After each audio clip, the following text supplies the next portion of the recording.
नमस्कार साथियों, युवराज सिंह लेक्चर्स के इस लाइव सेशन में आपका स्वागत है। जैसा कि हम जियोग्राफी की सीरीज लेकर के चल रहे हैं और जिसमें आज हमारा लेक्चर नंबर 6 है। इसका टॉपिक का नाम है साइक्लोन यानी चक्रवात। चक्रवात क्या होता है, कैसे उत्पन्न होता है और कितने प्रकार का होता है, तो इस सारी चीज़ों के बारे में हम डिस्कशन करेंगे। तो टॉपिक हमारा है आज का चक्रवात।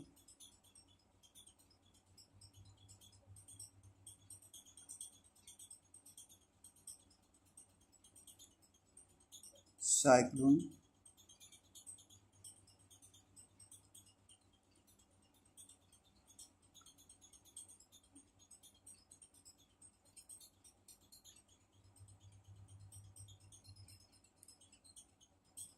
तो इसके बारे में हमें डिस्कशन करना है, चक्रवात के बारे में। तो जैसा बेसिकली चक्रवात होता क्या है, यानी चक्र अर्थात चक्र।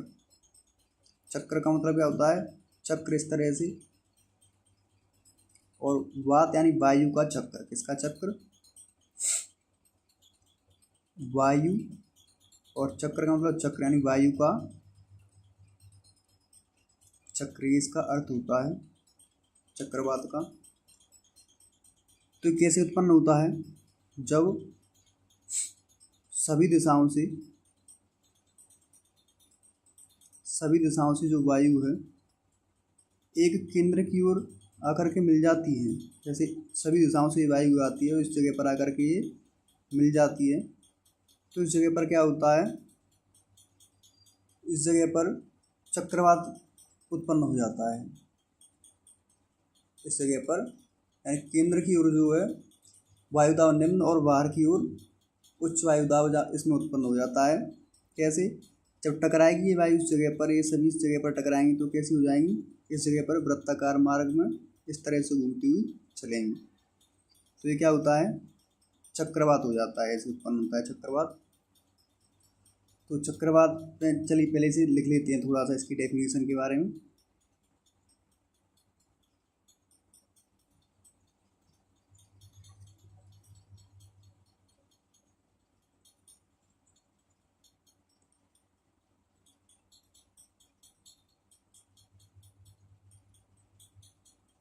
चलिए यहाँ से लिख लेते हैं, एक सेकेंड।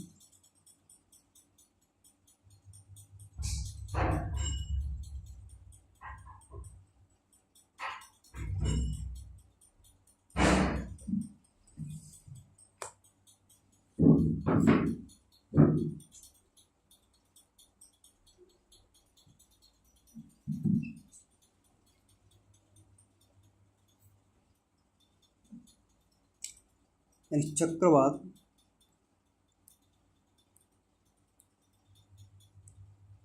न्यून वायुदाब के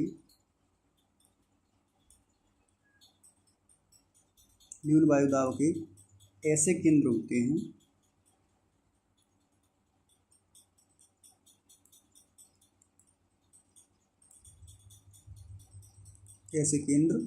हैं जिनके चारों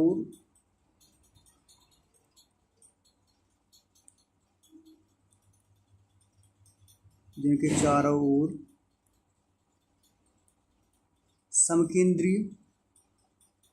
समकेंद्रीय बल कार्य करता है। अर्थात चारों ओर से जो वायु आती है वो क्या समान रूप से कार्य करती है, यानी क्या लिखेंगे, समकेंद्रीय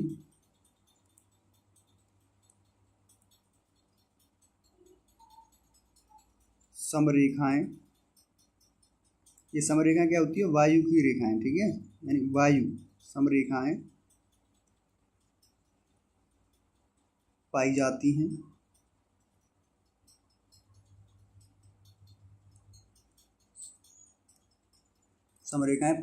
हैं। और वायुदाब यानी केंद्र की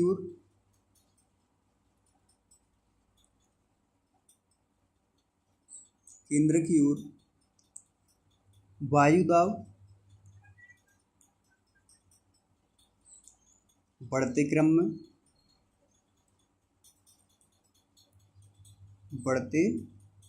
क्रम में होता है, होता है क्योंकि क्योंकि परिधि से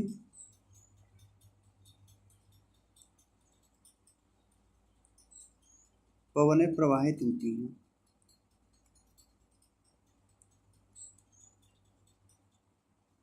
अभी परिधि से पवनें प्रवाहित होती हैं, इसका मतलब अरे चक्रवात ऐसे ही तो बनता है, इस तरह से होता है चक्रवात। इसमें जो पवन होती है, वायु वो यहाँ से प्रवेश करती हैं, ऐसे ऐसे टकराती हैं इस दिशा में। तो ये क्या होता है, परिधि यही तो होती है। तो ये क्या लिखा है कि पवनें परिधि से क्या होती है, प्रवाहित होती हैं। तो केंद्र की ओर जो वायु दाब है वो बढ़ते क्रम में होता है, यानी यहाँ पे वायु का दाब कम होगा, यहाँ पे और कम। जितनी दूरी इनके बीच की जो दूरी है, डिस्टेंस, वो कम होता जाएगा इस जगह पर, उतना ही दाब क्या होता जाएगा, अधिक होता जाएगा। तो ये क्या है, चक्रवात होता है। अब इनकी जो विशेषता होती है, जैसे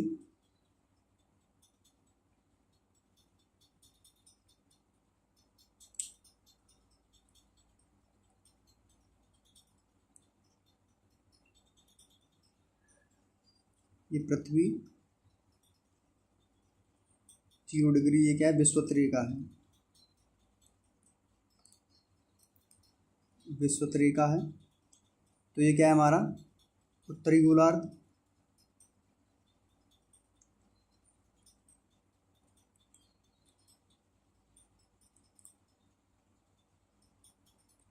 उत्तरी गोलार्ध। और ये क्या है, दक्षिणी गोलार्ध है, दक्षिणी गोलार्ध है।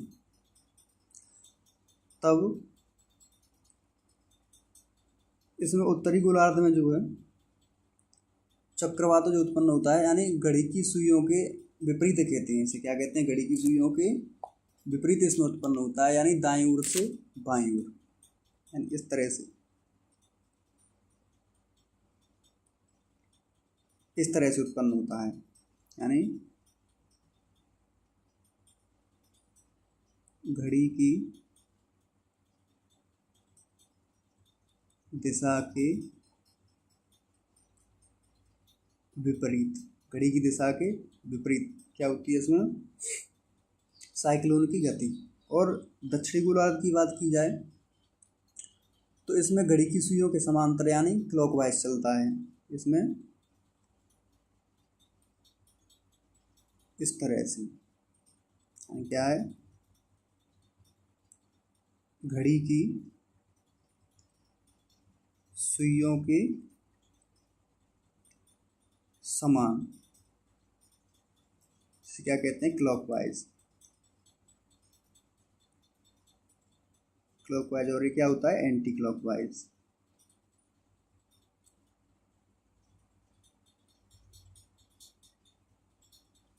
एंटी क्लॉकवाइज, तो ये इसकी विशेषता है।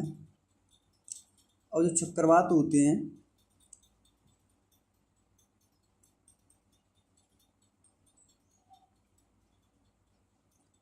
यानी 2 प्रकार के होते हैं चक्रवात।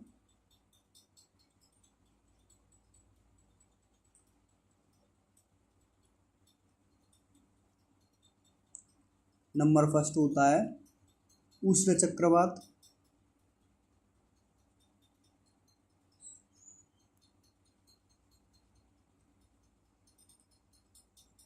और नंबर 2 पे जो होता है शीतोष्ण चक्रवात।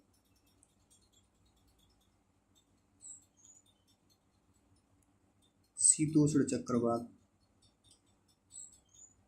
इसे जो है पृथ्वी के गोलार्ध में इसकी स्थिति के आधार पर इसे बांटा गया है, जो उष्ण और शीतोष्ण चक्रवात है उसके जो आधार पर। जैसे ये जो उत्पन्न होता है,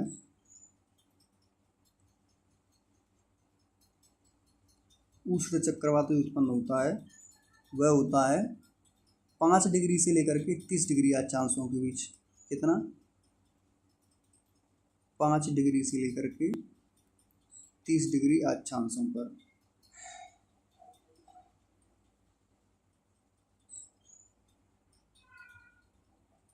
अक्षांशों पर और ये शीतोष्ण होता है, ये कहाँ होता है, ये होता है 35 डिग्री से लेकर के 65 डिग्री, यानी 35 डिग्री से लेकर के 65 डिग्री, इतने अक्षांशों पर।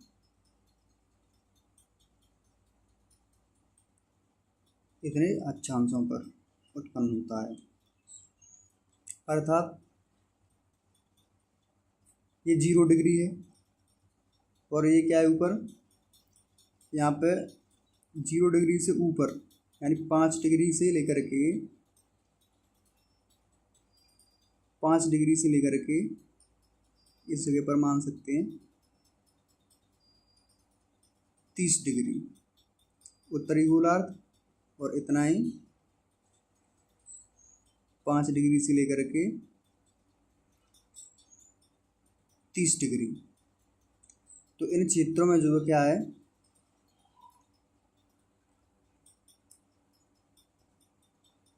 उष्ण चक्रवात पाए जाते हैं। कौन से?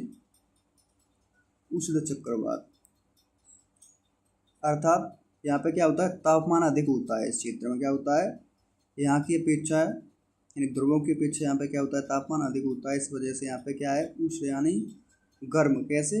गर्म चक्रवात। और यहाँ पे क्या होगी, जो पवनें होंगी इनमें क्या होगी, आर्द्रता भी यहाँ की अपेक्षा अधिक पाई जाएगी, इसलिए इन्हें क्या कहते हैं, उष्ण चक्रवात कहते हैं। और इसी प्रकार चलिए नेक्स्ट पेज लेते हैं।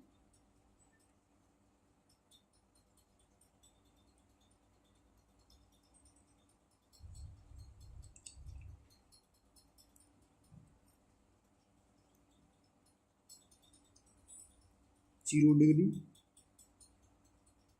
अब यहाँ पे लेते हैं 30 डिग्री से लेकर 35 डिग्री से 65 डिग्री नॉर्थ एंड इतना ही यहाँ पे लेते हैं।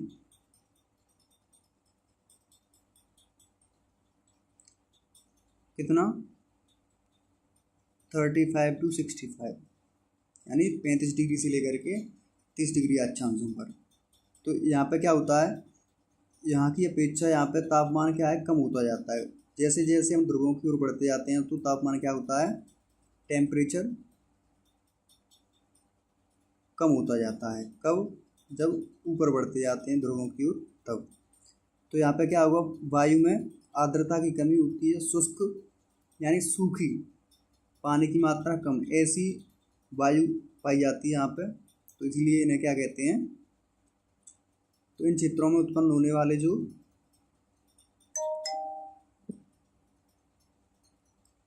चक्रवात होते हैं उन्हें क्या कहते हैं, शीतोष्ण चक्रवात कहते हैं। क्या कहते हैं?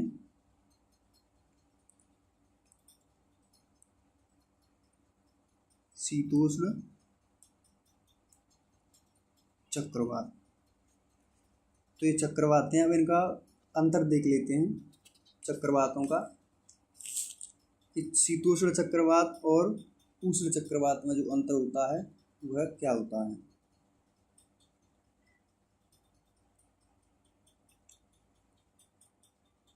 तो यहाँ पे लिख लेते हैं चक्रवात में अंतर।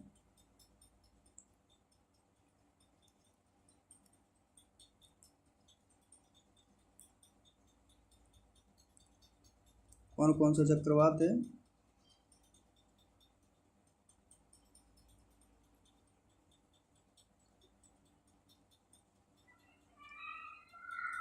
शीतोष्ण चक्रवात,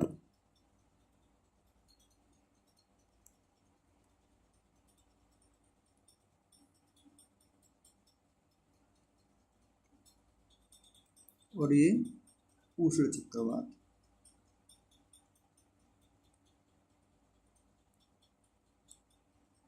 इनमें अंतर को समझेंगे, नोट डाउन भी करते चलें साथ ही साथ।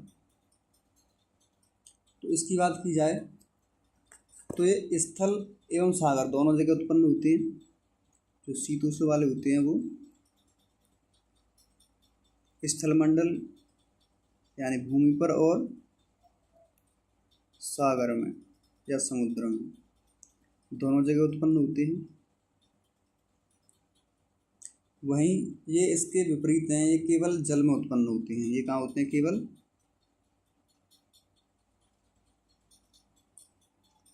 जल में, यानी जो ऊष्ण होते हैं ये स्थल पर उत्पन्न नहीं होते हैं, केवल कहाँ होते हैं? जल में उत्पन्न होते हैं।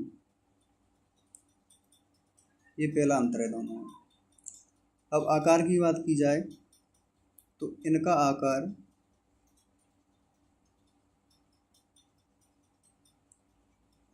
वी आकार का होता है, इस तरह से जो चक्र उड़ते जाते हैं इनके, ठीक है। और इनका आकार बात की जाए तो इनका आकार जो होता है गोलाकार होता है। इनका आकार कैसा होता है? गोलाकार होता है। इसी तरह से ऊपर चलते हैं ये गोलाकार में। और इनकी बात की जाए अगर शीतोष्ण की, तो इनका वायु वेग जो है तीव्र नहीं होता है, यानी स्पीड इनकी कैसी होती है? कम होती है। यानी वायु वेग तीव्र नहीं होता है। कितना होता है? लगभग होता है 30 से 40 किलोमीटर प्रति घंटा, यानी 30 से 40 किलोमीटर प्रति घंटा। और इनकी वायु वेग की अगर बात की जाए तो ये तीव्र वायु वेग की होती हैं। यानी कैसे? तीव्र वायु वेग लगभग 120 किलोमीटर प्रति घंटा, अधिक भी हो सकती है इनकी, ये होते हैं। और इनका जो विस्तार है, इनका बस विस्तार हजारों किलोमीटर तक होता है, और इनका विस्तार जो है कम होता है, यानी कम क्षेत्र में होता है। तो लिख लेते हैं इसे, यानी विस्तार इनका जो है अधिक क्षेत्र में होता है। काम कितना होता है? अधिक होता है। और इनका विस्तार जो है सीमित क्षेत्र में होता है, यानी सीमित विस्तार। और एक जो अंतर है जिसके आधार पर इनका जो वर्गीकरण किया गया है शीतोष्ण और उष्ण में, तो उसे कह सकते हैं, यानी ये शीत ऋतु में अधिक होते हैं। कहाँ होते हैं ये?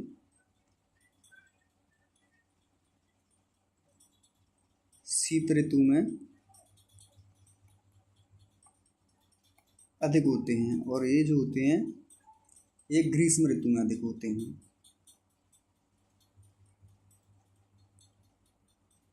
ग्रीष्म ऋतु में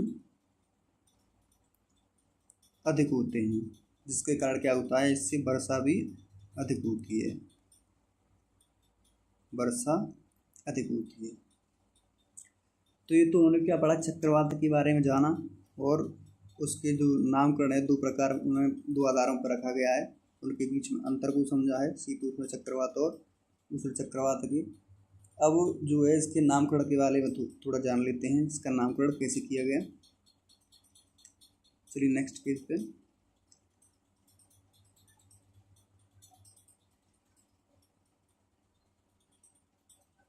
चक्रवात का नामकरण।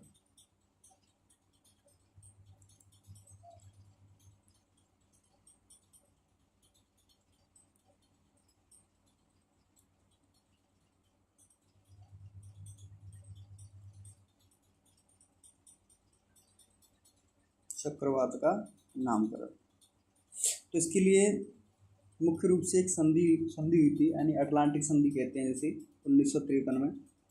इसके माध्यम से इसका नामकरण करते हैं चक्रवातों का। और इसके तहत भारत ने 2004 में जो है इसका नाम चक्रवात रखा था। बाद बाकी अलग अलग देशों में कुछ अलग अलग नाम रखते हैं इसके, जैसे हिंद महासागर तो भारत के क्षेत्र में आता है तो उसे क्या कहते हैं? चक्रवाती कहते हैं। लेकिन अटलांटिक महासागर में जो कैरिबियन देश हैं वे हरिकेन कहते हैं, वहाँ पर क्या कहते हैं? हरिकेन। और दक्षिण पूर्व अमेरिका में इसे टॉर्नेडो कहा जाता है। वहीं दक्षिण पश्चिमी प्रशांत में इसे टाइफून कहते हैं, और ऑस्ट्रेलिया में इसे बिलीबिलीज कहते हैं। तो ये इसके नामकरण हैं। चलिए नोट डाउन कर लेते हैं।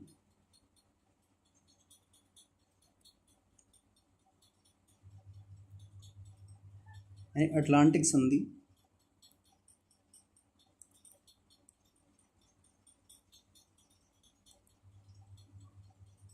अटलांटिक संधि कब? 1953 1953 के माध्यम से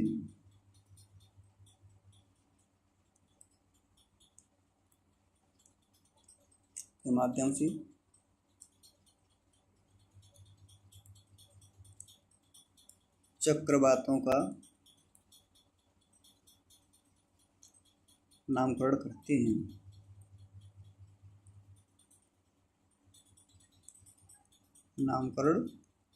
करते हैं। तो इसके तहत 2004 में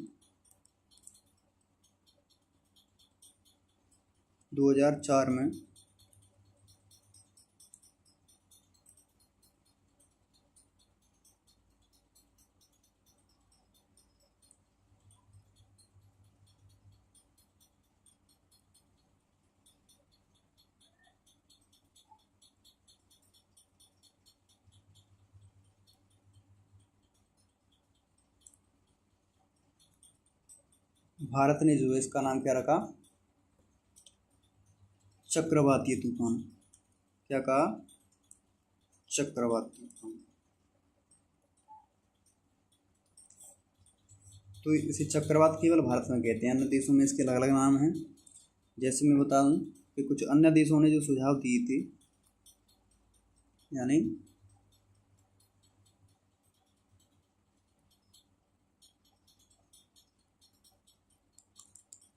अन्य देशों ने इसके नामकरण के लिए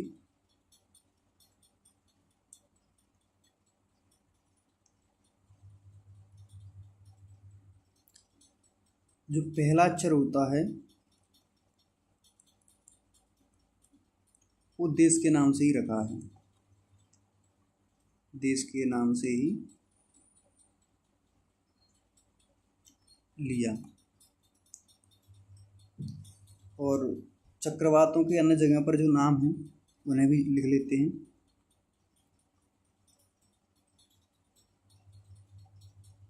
यानी अन्य देशों में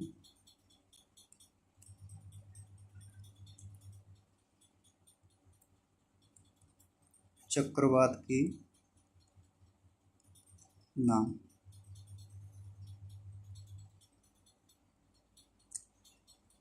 जैसे हिंद महासागर की बात की जाए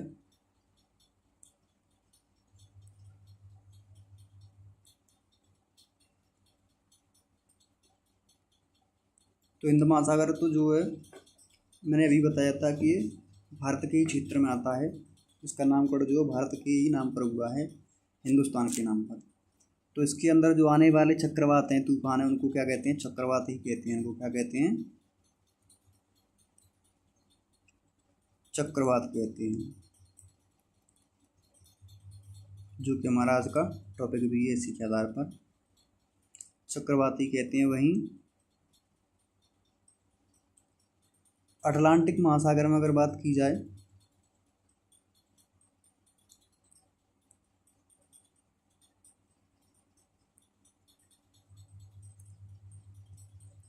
यानी कि कैरेबियन क्षेत्र में,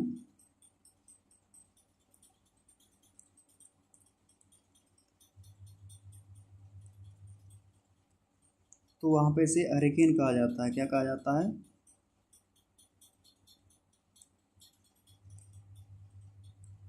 हरिकेन। और दक्षिणी पूर्व अमेरिका की बात करें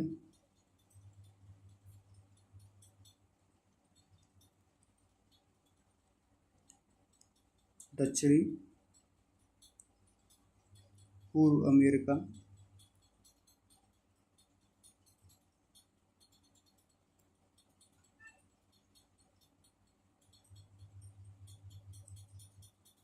तो वहाँ पे इसे टॉर्नेडो कहा जाता है।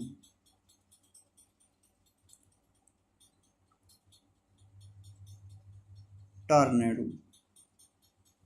और दक्षिण पश्चिम प्रशांत में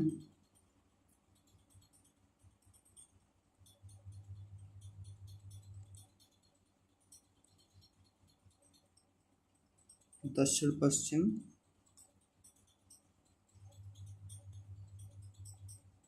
प्रशांत रीजन यानी प्रशांत महासागर क्षेत्र में टाइफून कहते हैं, इसे क्या कहते हैं,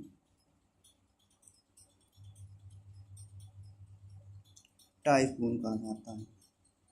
और अंत में बात कर लेते हैं ऑस्ट्रेलिया में इसे क्या कहा जाता है,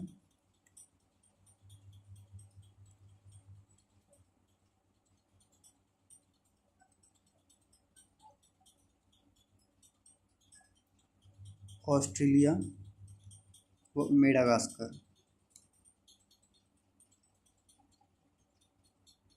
इन क्षेत्रों में से बिलीबिलीज कहते हैं, बिलीबिलीज, बिलीबिलीज। तो चक्रवात का नामकरण हो गया। अब इसके कारणों पर चर्चा की जाए कि चक्रवात आकर क्यों या किन कारणों से उत्पन्न होते हैं। तो सबसे पहले ऐसे समुद्री ताप सतह पर जो है तापमान में वृद्धि होना, जिससे बाष्पण जो होता है पानी का समुद्री सतह से, उसकी मात्रा अधिक हो जाना। कोरियोलिस बल का प्रभाव। कोरियोलिस बल क्या होता है, यानी एक समकेंद्रीय बल होता है जो कि किसी भी चीज़ के या वस्तु के घूर्णन का कारण बनता है। तो इसमें भी क्या होता है, पवनों का घूर्णन होता है, यानी एक केंद्र के चारों ओर घूमती हैं तीव्र गति से। पवनों की गति में अंतर होना, जैसे एक दिशा से पवन आए तीव्र गति से और दूसरी दिशा से आए, उनकी गति थोड़ी कम हो तो क्या हुआ, उनका टकराव होगा, तो वहाँ पे क्या हुआ, चक्रवात उत्पन्न हो जाएगा। ऐसे ही निम्न दाब वाले क्षेत्रों में संचरण होना और ये कारण हैं, तो इन्हें लिख लेते हैं।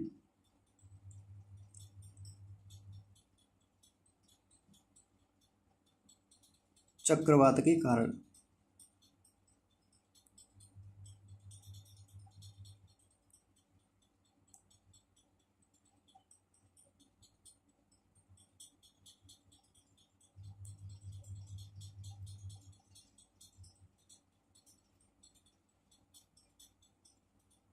चक्रवात उत्पन्न होने के कारण। तो सबसे पहले यानी समुद्री सतह का तापमान,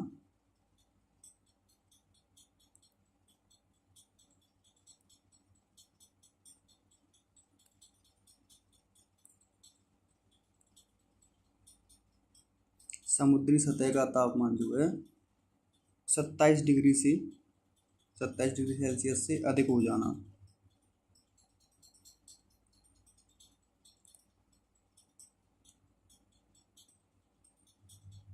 ये पहला कारण है। सेकंड नंबर है, जैसे मैंने ये बताया था, कोरियोलिस बल का होना।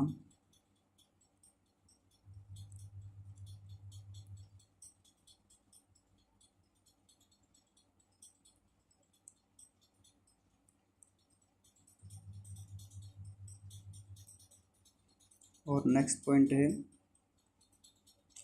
पवनों की गति में अंतर।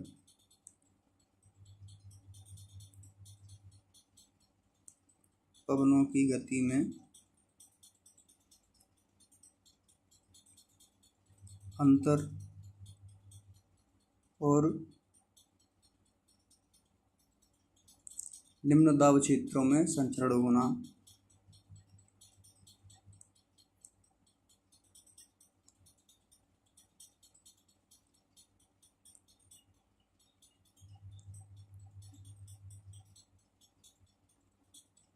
संचरण होना और भी लिख सकते हैं, जैसे कि समुद्री तल का अपसरण होना।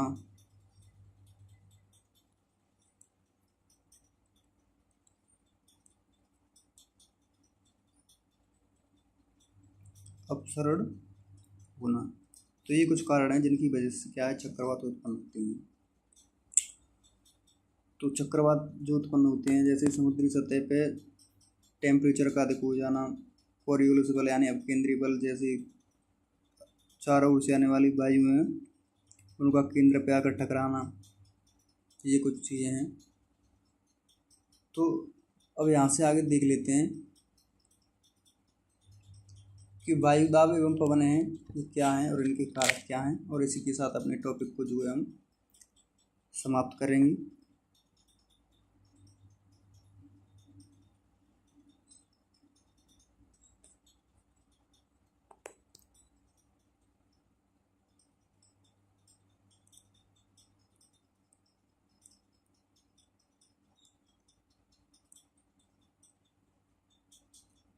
पवन है।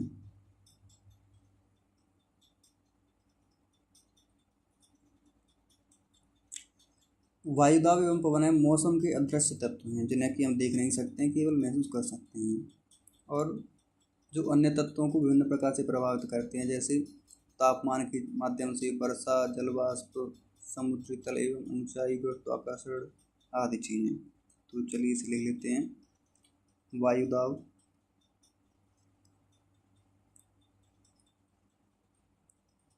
एवं पवन मौसम के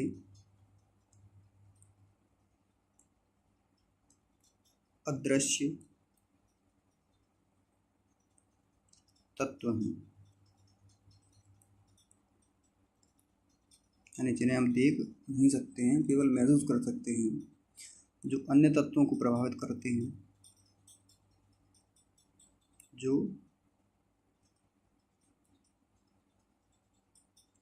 अन्य तत्वों को प्रभावित करते हैं।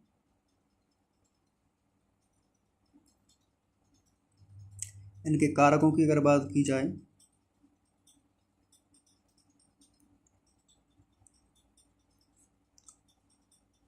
कारक अर्थात जिन वजह से ये उत्पन्न होते हैं और इनमें परिवर्तन आता है, वे कारक होते हैं, जैसे तापमान,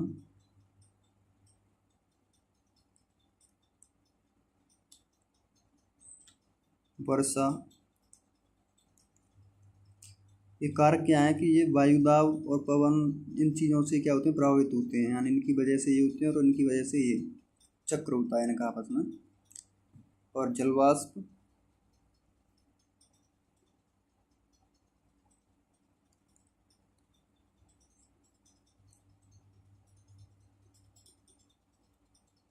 समुद्री तल से ऊंचाई,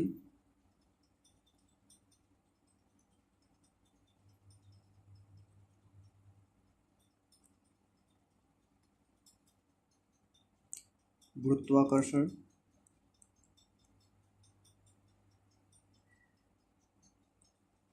और पृथ्वी की दैनिक गति।